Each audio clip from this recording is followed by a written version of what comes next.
Hello everyone, this is Anuradha Sharma and you're watching my channel Ielts with Anuradha. You will hear a number of different recordings and you will have to answer questions on what you hear. There will be time for you to read the instructions and questions, and you will have a chance to check your work. All the recordings will be played once only. The test is in 4 sections. At the end of the test, you will be given 10 minutes to transfer your answers to an answer sheet. Now turn to Section 1. Section 1. You will hear a telephone conversation between a passenger and an official at the Land Transport Information Service at Toronto Airport. First, you have some time to look at questions 1 to 5.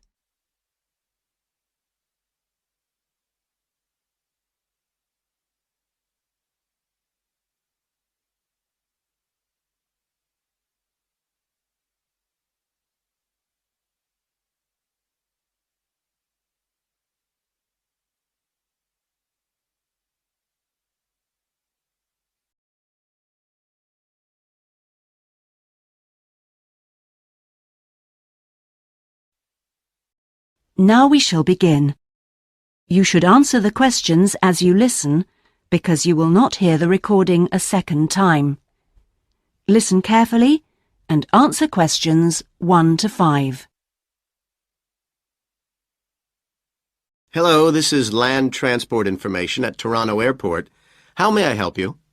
Oh, good morning. I'm flying to Toronto Airport next week and I need to get to a town called, Milton. Could you tell me how I can get there? Milton, did you say? Let me see. I think that's about 150 miles southwest of here. In fact, it's 147 miles to be exact. So it'll take you at least, say, 3 to 4 hours by road. Wow, is it as far as that? Yes, I'm afraid so. But you have a number of options to get you there, and you can always rent a car right here at the airport, of course. Right. Well, I don't really want to drive myself, so I'd like more information about public transport. Okay. In that case, the quickest and most comfortable is a cab, and of course there are always plenty available, but it'll cost you. You can also take a Greyhound bus, or there's an airport shuttle service to Milton. I think for that kind of distance, a cab would be way beyond my budget. But the bus sounds okay. Can you tell me how much that would cost? Sure. Let's see, that would be $15 one way, or $27.50 return. That's on the Greyhound. Ah, that's quite cheap. Great. Whereabouts does it stop in Milton?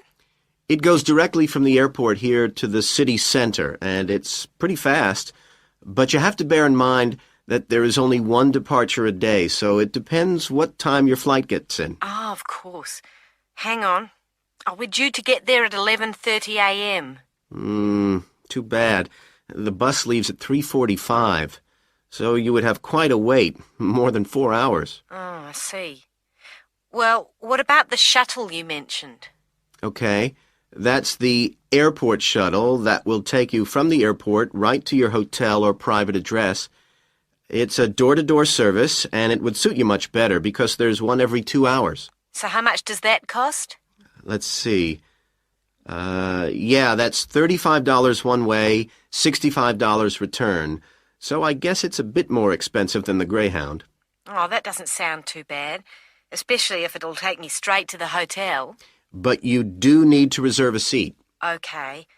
Is it possible to make a booking right now, through you? Sure. Before you hear the rest of the conversation, you have some time to look at questions 6 to 10.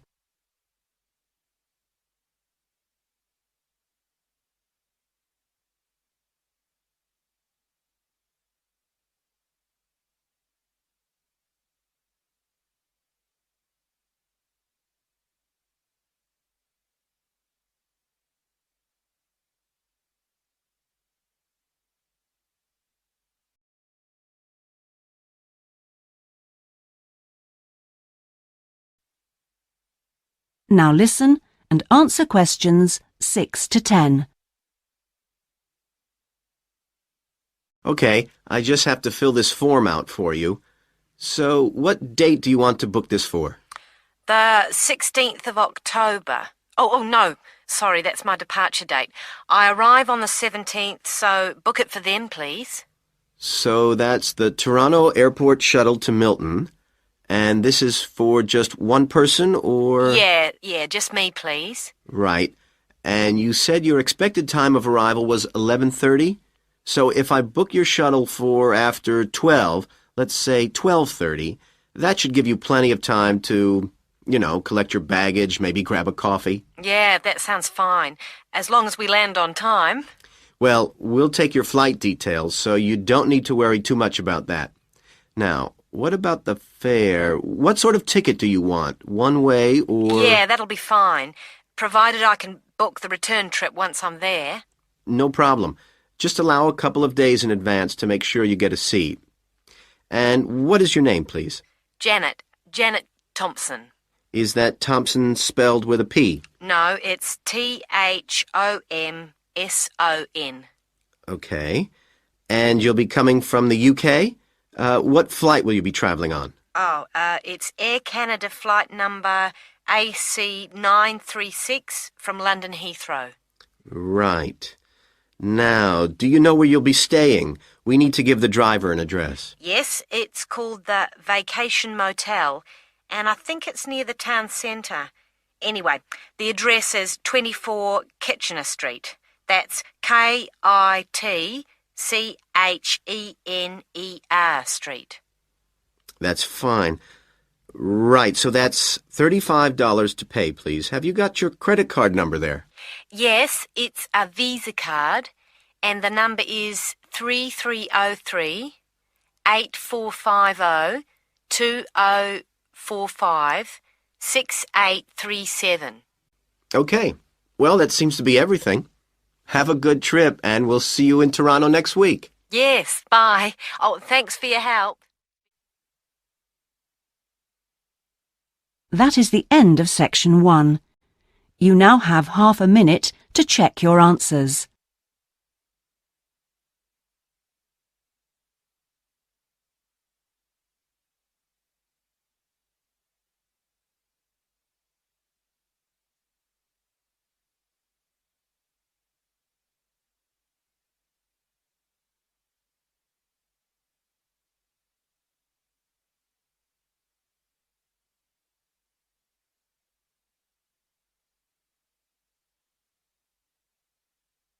Now turn to section 2. Section 2. You will hear a representative from a holiday company called PS Camping giving a talk about the holidays the company organises. First, you have some time to look at questions 11 to 16.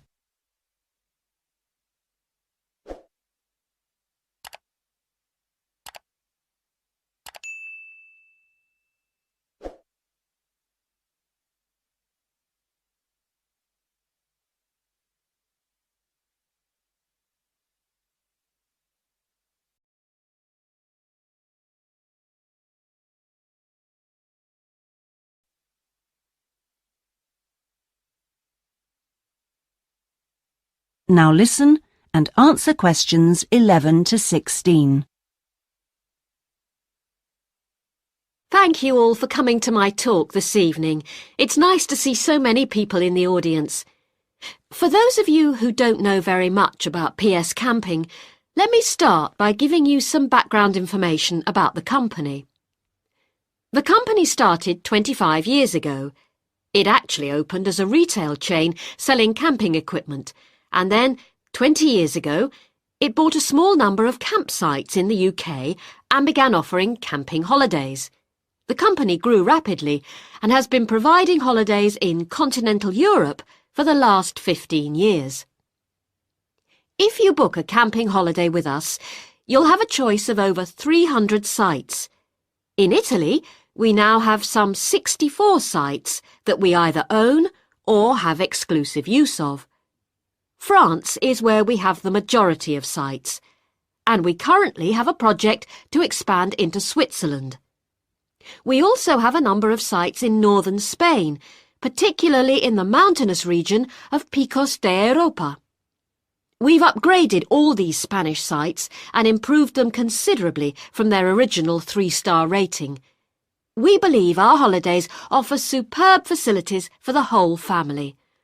Parents who want their children to be fully occupied for all or part of the day can take advantage of our children's activities. These are organised by our well-qualified and enthusiastic staff. Each day kicks off with a sports match, perhaps football or volleyball, followed by an hour of drama for everyone. This may include singing or dancing, mime or other activities. In the afternoon, there's a different art activity for each day of the week, including a poster competition or model making. What's more, our sites are truly child-friendly, and with this in mind, we operate a no-noise rule in the evenings. Children's evening activities usually finish at 9:30 or occasionally 10, and from 10:30 holidaymakers are expected to be quiet in the areas where there are tents. We want nothing to go wrong on a PS camping holiday, but if it does, we also want all our customers to be insured. If you haven't organised an annual insurance policy of your own, you'll need to take out the low-cost cover we offer, and we require that you arrange this when you make your holiday reservation. There are many advantages to choosing PS Camping and to recommending it to others. As a regular customer, you'll be kept informed of special offers, and your friends can benefit from 10% off their holiday, or book a luxury tent for the price of a standard one. In return, we'll send you a thank you present, which you can choose from a list of high-quality items. Before you hear the rest of the talk, you have some time to look at questions 17 to 20.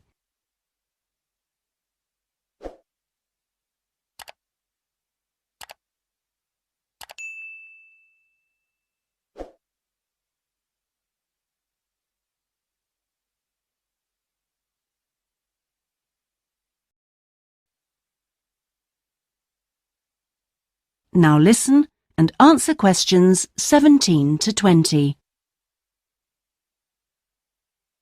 When it comes to our tents, these are equipped to the highest standard. We really do think of every essential detail, from an oven and cooking rings fuelled by bottled gas to mirrors in the bedroom areas.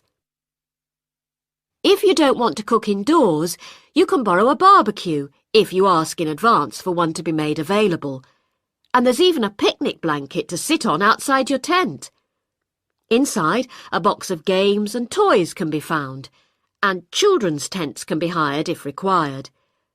All tents have a fridge, and if you want to spend the day on the beach, for example, ask for a specially designed PS Camping cool box, which will keep your food and drinks chilled.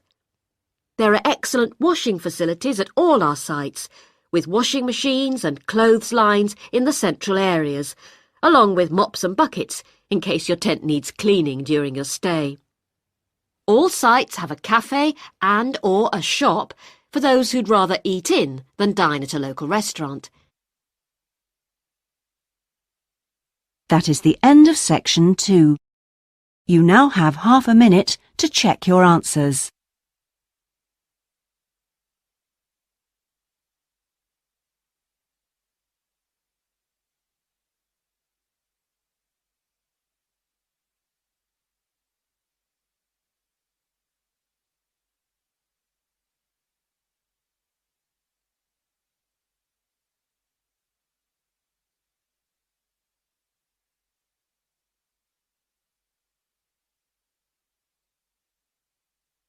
Now turn to section 3.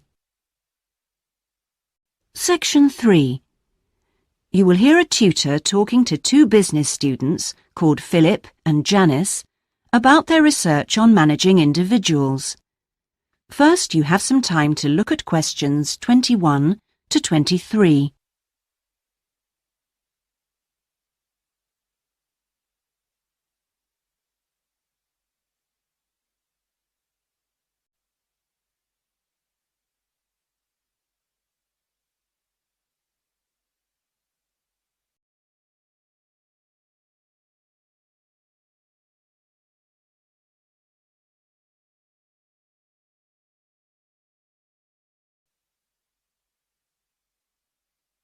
Now listen carefully and answer questions 21 to 23. Well, you've both been looking at different styles of managing individuals in companies and the workplace. How's the research going, Philip?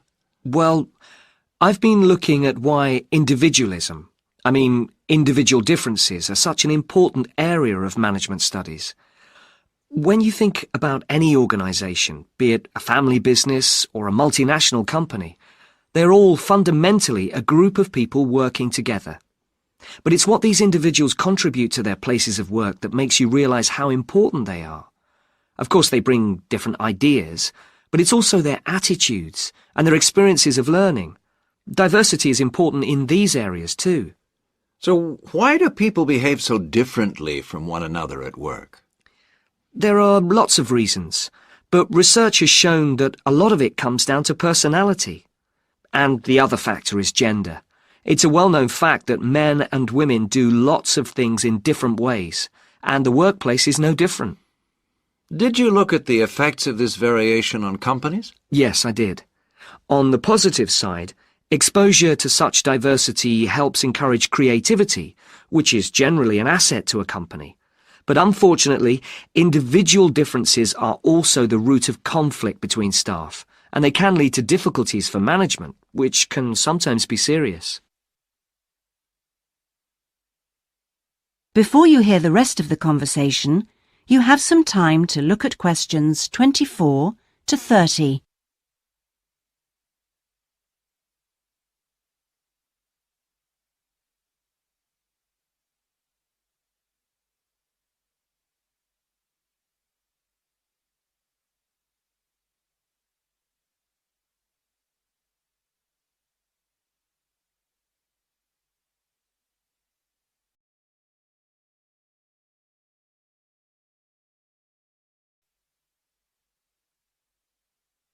Now listen and answer questions 24 to 30.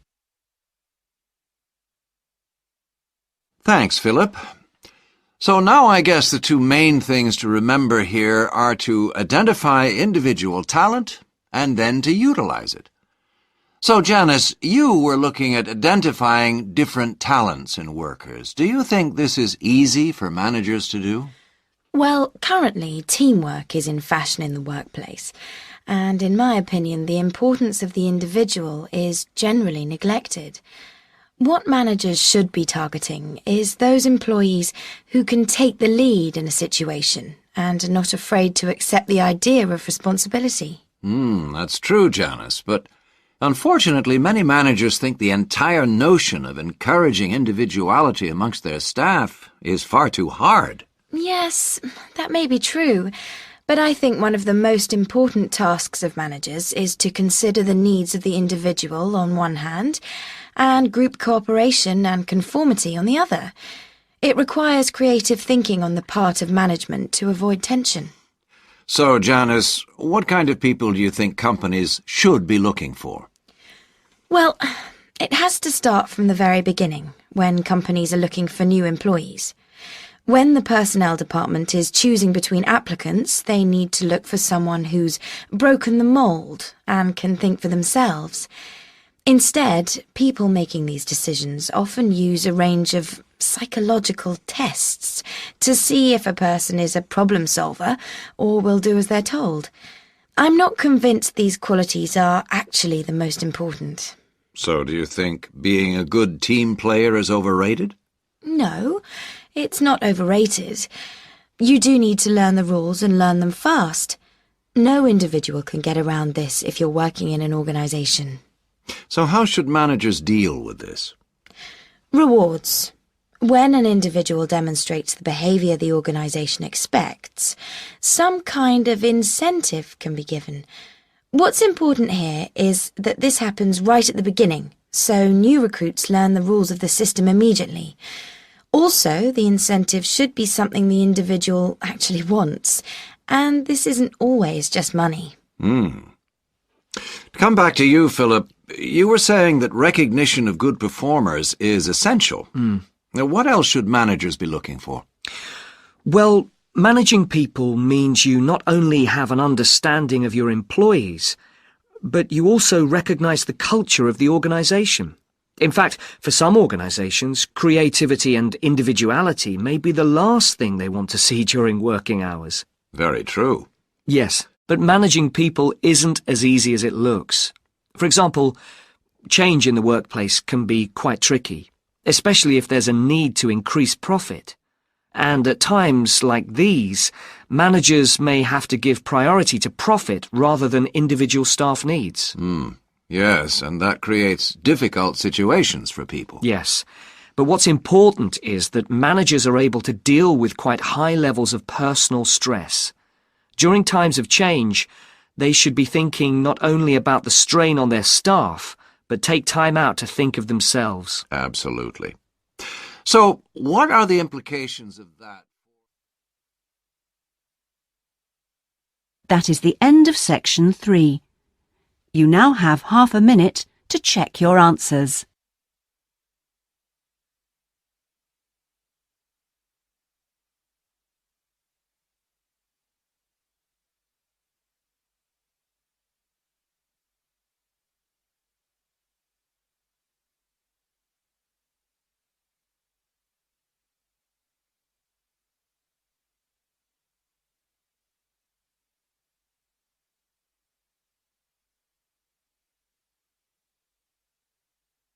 Now turn to section 4. Section 4.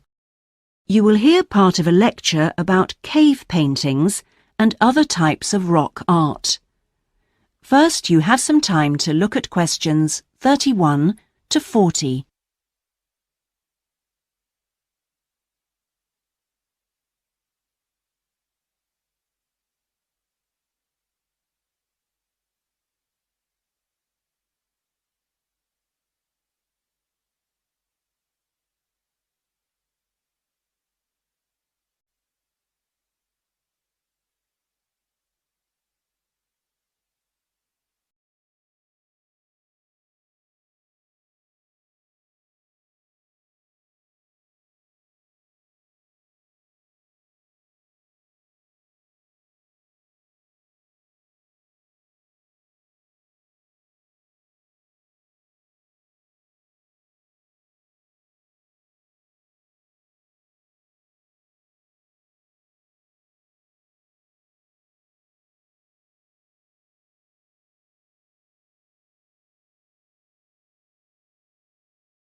Now listen carefully and answer questions 31 to 40.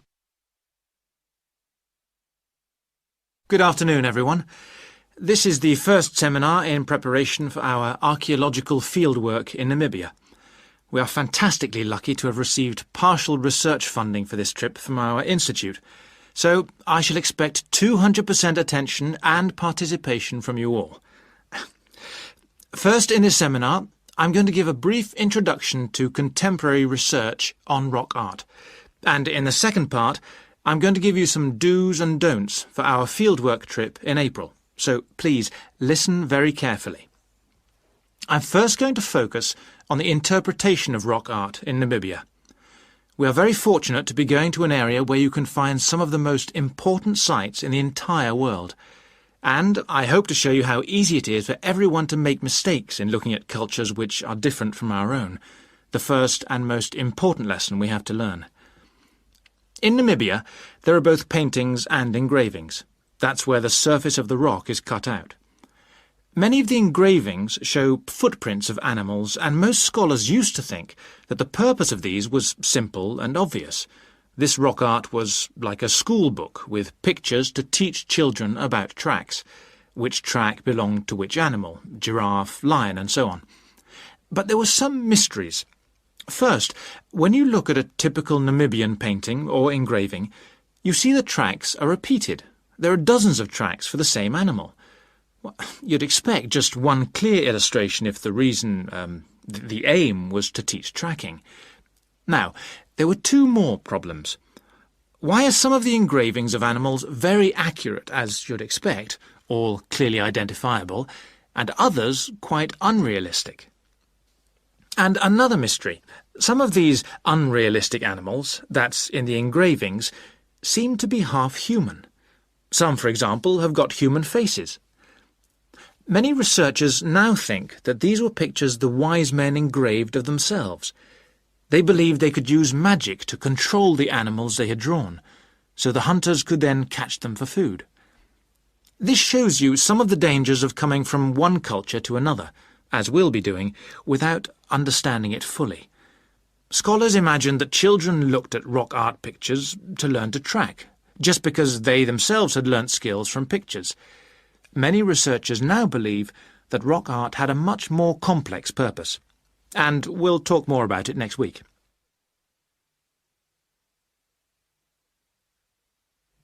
Now, before I invite you to join in a discussion in this second part of the seminar, I'd like to make some very important points about our fieldwork, and in fact any field trip to look at rock art. We're going to a number of sites, and we won't always be together. The single largest problem faced by people who manage the sites is, yes, I'm sure you've guessed, damage caused by visitors, even though it's usually unintentional. Whenever you do go to a site, don't forget you can learn many things from observing at a distance, instead of walking all over it. This can really help to reduce visitor pressure. People often say, well, there's only 2 of us, and just this one time. But maybe thousands of people are saying the same thing. And then some basic rules to guide you. We'll have our own camp near a village, but remember never to camp on a site if you go on your own. It may be disrespectful to the people of that culture, and certainly don't make fires, however romantic it may seem. It's really dangerous in dry areas, and you can easily burn priceless undiscovered material by doing so. So, how are we going to enjoy the rock art on our field trip? By looking at it, drawing it, and photographing it. Never by touching it or even tracing it. Rock art is fragile and precious. Remember that climbing on rocks and in caves can destroy in a moment what has lasted for centuries. So, no heroics in Namibia, please. Try to be extra careful and help others to be too. Oh, and lastly, please don't even move rocks or branches to take photographs. You should leave the site intact. I'm sure I can rely on you to do that. Well, that's about all I want to say before today's first discussion. But if you have any questions, please ask them now. Oh, and don't forget you'll find some fascinating information about worldwide sites on the internet. Right, first question then. That is the end of section 4. You now have half a minute to check your answers.